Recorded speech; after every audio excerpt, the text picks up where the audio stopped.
తెలంగాణ ఆవిర్భావ దినోత్సవం సందర్భంగా ఆదివారం వికారాబాద్ జిల్లా పరిషత్ కార్యాలయంలో జాతీయ జెండా ఎగురవేశారు ZP chairperson Malkajgiri Congress MP అభ్యర్థి పట్నం సునీత మహేందర్ రెడ్డి.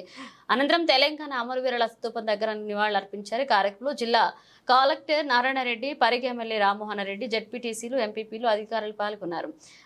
అనంతగిరి పద్మనాభి ఆలయంలో ఆదివారం సునీత మహేందర్ రెడ్డి ప్రత్యేక పూజలు చేశారు. స్వామివారిని మొక్కులు తీర్చుకున్నారు.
జై తెలంగాణ.